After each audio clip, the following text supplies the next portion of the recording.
if you are living here, you have to go sometime, but why to go sick, right?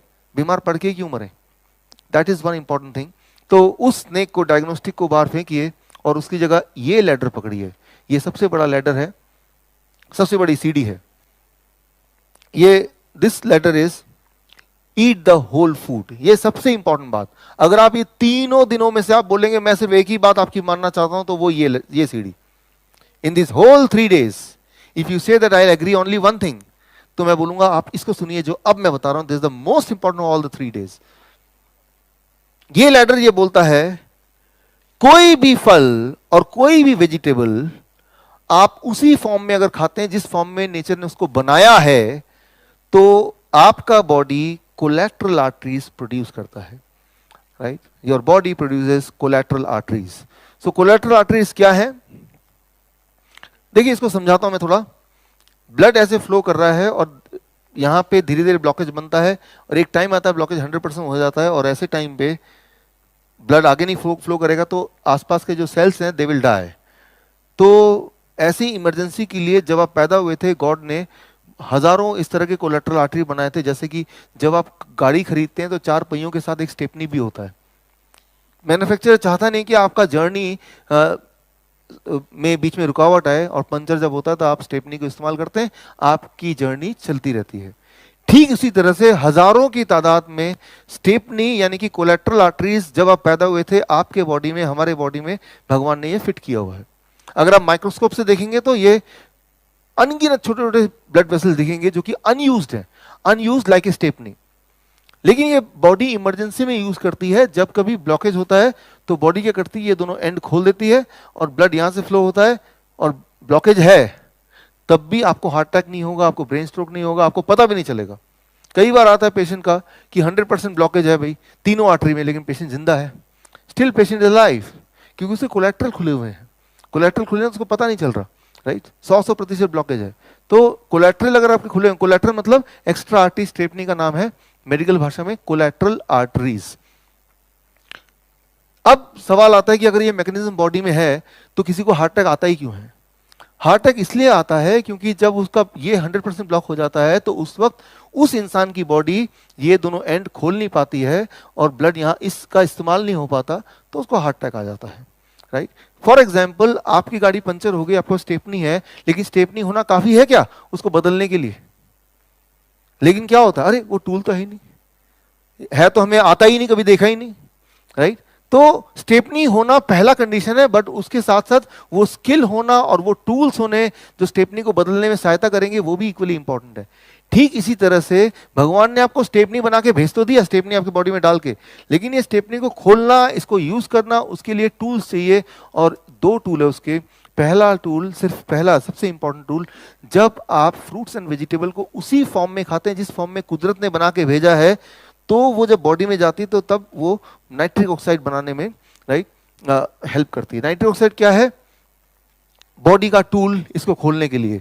ये दोनों and तभी खुल सकते हैं जब यहाँ पे बॉडी नाइट्रिक ऑक्साइड बनाएगी तब. और नाइट्रिक ऑक्साइड बनाने के लिए क्या चाहिए आपको? नाइट्रिक ऑक्साइड बनाने का सिर्फ एक ही नियम है, खाने को उसी ढंग से खाओ जैसे नेचर ने प्रोड्यूस किया. That is called Nobel prize winning science. Right, 1998 Nobel prize winning science है. तो ये यूं ही नहीं है, ये नोबेल प्राइज विनिंग साइंस है, तो आप इस पे थोड़ा और ज्यादा राइट इस पे रिसर्च कर सकते हैं, भरोसा कर सकते हैं. तो जैसे फल है, सब्जी है, बिना उसको अगर कुक किए, कुकिंग करने से पॉइजन नहीं बन जाता, लेकिन जब कुक करते हैं वो फूड नाइट्रिक ऑक्साइड बनाने में मदद नहीं करेगा. राइट, तो आपको नाइट्रिक ऑक्साइड बनाना है तो उसको अनकुक्ड ही लेना पड़ेगा, ओनली देन वो बनेगा. राइट, तो ये number 1. Number 2, combined with that exercise. जो लोग एक्सरसाइज करते हैं लगभग 30-40 मिनट्स एवरी डे, तो उनके बॉडी में क्या होता है, पहले से ही आर्टरीज खुले रहते हैं, ऑलरेडी ओपन. तो कभी हार्ट अटैक आएगा या बाकी आर्टरी ब्लॉक हो जाएंगे तो उस वक्त बॉडी को खोलने की जरूरत नहीं पड़ेगी, बिकॉज वो पहले से खुला हुआ है. Right, so that is also important. तो अगर आप उनमें से हैं जो पहले से एक्सरसाइज करते आए हैं, राइट, और साथ में अगर आप ये भी शुरू कर दें जो मैंने अभी बताया आपको कि रोज आपको फ्रूट्स एंड वेजिटेबल उसी फॉर्म में खाना है जिस फॉर्म में कुदरत ने बनाया. जैसे कल का DIP डाइट था, DIP डाइट आपको याद है, क्वांटिटी कितना है वो मैंने बता दिया. थोड़ा सा प्रसाद की तरह खाएंगे तो वो खाना नहीं हुआ, द क्वांटिटी, जितने क्वांटिटी मैंने कल बताया उस क्वांटिटी में जब खाएंगे then it is called nitric oxide production. इसके लिए एक छोटा सा रूल आप देखिए, हार्ट, हार्ट का साइज कितना है, इतना साइज है, कितना ग्राम का है, करीब 250 ग्राम, 2 सेब के बराबर, राइट। और हार्ट का काम क्या है,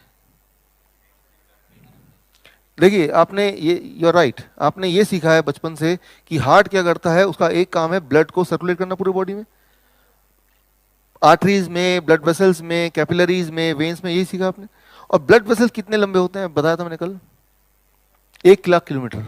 यहाँ इंजीनियर्स हैं कोई, इंजीनियर स्टूडेंट या है, इंजीनियर स्टूडेंट आप बनाए, 1 लाख किलोमीटर तक अगर ब्लड को पंप करना हो, राइट, और कई सारे कैपिलरीज इतने छोटे होते हैं उनका डायमीटर, जो ब्लड के सेल से के डायमीटर से छोटा capillaries, getting the point, right.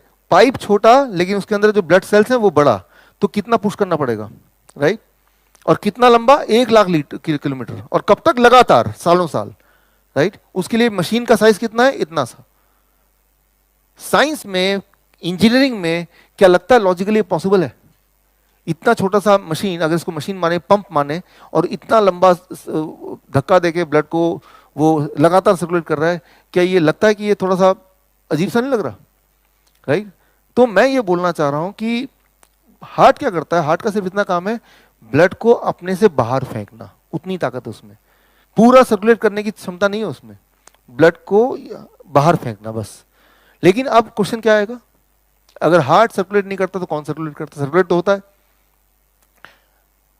जो ब्लड वेसल है, ब्लड वेसल का इनर लेयर है, that is called endothelium layer, and जो नाइट्रिक ऑक्साइड है वो इनर लेयर प्रोड्यूस करता है। और इनर लेयर जब नाइट्रिक ऑक्साइड प्रोड्यूस करता है, दैट इज द टाइम जब ब्लड को धक्का मिलता है एंड इट सर्कुलेट्स, राइट। तो जो पूरा जो कॉर्नरी, पूरा जो आर्टरीज है हमारी, सारे arteries along with the heart, that is our total heart. Heart is not this one. जो पंपिंग का काम है सारे ब्लड वेसल को मिला के और हार्ट को मिला के तब जाके है, और उस पंपिंग में जो major contribution that is nitric oxide. इसका मतलब यह है कि नाइट्रिक ऑक्साइड आपका बॉडी बना रहा है तभी ब्लड पंप हो रहा है, that is the most important molecule, सबसे इंपॉर्टेंट मॉलिक्यूल है आपके उस जिंदा रखने के लिए नाइट्रिक ऑक्साइड। जो कहाँ प्रोड्यूस होता है वो इतना इंपॉर्टेंट है कि वो हर जगह प्रोड्यूस होता है, ब्लड वेसल के इनर लाइन में, और इनर लाइन तो हर जगह ही है, और उससे वो आगे पुश होता है। लेकिन नाइट्रिक ऑक्साइड प्रोड्यूस करने के लिए बॉडी को जो चीज चाहिए वो है रॉ फ्रूट्स एंड वेजिटेबल। आप देखेंगे मेरे पास जब पेशेंट आते हैं, मैं एक ही काम बोलता हूँ, डायबिटीज एजुकेटर को मैंने बोला है कि आप बोलो कि भाई पहले लिखो क्या आप खाते हो। कई बार पेशेंट आते हैं मेरे पास कि डॉक्टर साहब मैं तो बिल्कुल घर का खाना खाता हूँ, मुझे कैंसर कैसे हो गया, मैंने कभी सिगरेट नहीं छुआ, कभी शराब नहीं छुआ, चाय तक नहीं पीता, पिज्जा वगैरह तो छोड़ ही दीजिए, घर का खाना खाता हूँ। मैंने कहा लिखिए जो भी आप खाते हैं। तो जब मैं पढ़ता हूँ क्या लिखा है, सुबह रोटी सब्जी, दोपहर को रोटी सब्जी, रात को रोटी सब्जी, और ऐसा सभी के साथ, या फिर ब्रेड टोस्ट, बिस्किट चाय, यही ना। अब बताइए यहाँ पे नाइट्रिक ऑक्साइड प्रोडक्शन का कहाँ पे स्कोप है, कहाँ पे है, कहीं नहीं है। अगर आप बोलेंगे रॉ वेजिटेबल फ्रूट तो बोलेंगे हाँ शायद उस दिन मैंने खाया था, राइट। तो आप अनजाने में हमारी लाइफ को ऐसा बना देते हैं, धीरे धीरे धीरे धीरे body's ability to produce nitric oxide becomes lesser and lesser and lesser, because उसके प्रोडक्शन के लिए जो चीज चाहिए वो खुराक नहीं दे रहे हैं, अनजाने में ही सही, और then you become sick, right, and highly sick. Nitric oxide कम होगा तो कैंसर ज्यादा होगा, राइट, नाइट्रिक ऑक्साइड कम होगा हार्ट डिजीज ज्यादा होगा, राइट। सो नाइट्रिक ऑक्साइड ज्यादा होगा तो हार्ट डिजीज कम होगा। नाइट्रिक ऑक्साइड ज्यादा कैसे होगा, that is the only thing, that is take that ladder, ये सीढ़ी आप पकड़िए कि हमें फ्रूट्स एंड वेजिटेबल उसी फॉर्म में खाना है जिस फॉर्म में कुदरत ने बनाया, that is a plate one, right, जो मैंने कल आपको बताया था, उसी क्वांटिटी में लेना है, राइट, तब जाके सारी चीज बनेगी। कितना समय लगेगा, आपने कल देखा बिल क्लिंटन का एक इंटरव्यू आपने सुना, राइट, उसमें उन्होंने 2 डॉक्टर का नाम लिया, T Colin Campbell and Caldwell Esselstyn, right. T Colin Campbell China study के scientist and Caldwell Esselstyn Cleveland Clinic के head of department. Cleveland Clinic is number 2 hospital in the world ranking में। तो Cleveland Clinic के जो Caldwell हेस्टीन, उनसे मैंने बातचीत की, कई बार मुझे मौका मिला बात करने का। मैंने उनसे एक सवाल पूछा कि मान लो एक इंसान है, उसको हार्ट अटैक आने वाला है, मान लो कुदरती, he is destined to have an heart attack, और बाई चांस वो एक ये वाला डाइट शुरू करता है, जो DIP kind of diet, right, ये डाइट वो रिकमेंड करते हैं, चाइना स्टडी में रिकमेंड करते हैं, मैंने वहीं से सीखा है, राइट। तो कितने दिन बाद वो प्रोटेक्टिव जोन में आ जाएगा कि उसके हार्ट अटैक और ब्रेन स्ट्रोक आने का खतरा टल जाएगा, कितने समय इस डाइट पे रहने के बाद। उनका जवाब आपको हैरान कर देगा, उन्होंने बोला 1 मील, पहली बार खाते ही 1 मील, राइट। जिनका नाम बिल क्लिंटन कल ले रहे थे, मैं उनकी बात कर रहा हूं। पहली मील में इतनी ताकत है इसमें, खाने में, राइट। तो अगर आपको हार्ट अटैक आना ही था और आपने उससे पहले एक भी डाइट शुरू कर दिया है तो वो पोस्टपोन हो सकता है। That is the power of this diet, right. 1 meal. Heart disease को बनाने में सालों साल लग गए होंगे, लेकिन उसको ठीक करने में कुछ दिन की जरूरत है।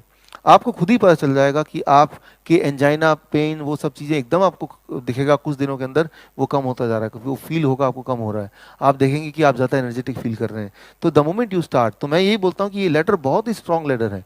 इसमें महीनों, हफ्तों में नहीं, दिनों में, राइट, पहले मील से इसका फायदा दिखता है। That is out. और उन्होंने जो बोला फर्स्ट मील, ये प्रूवन है। ये चाइना स्टडी के पूरा जो साइंटिफिक लिटरेचर उसमें ऑलरेडी है, या फिर आप मेरी किताब पढ़ेंगे हार्ट माफिया, उसमें सारा कुछ मैंने उनके रिसर्च पेपर का जो रेफरेंस उसमें डाला हुआ है।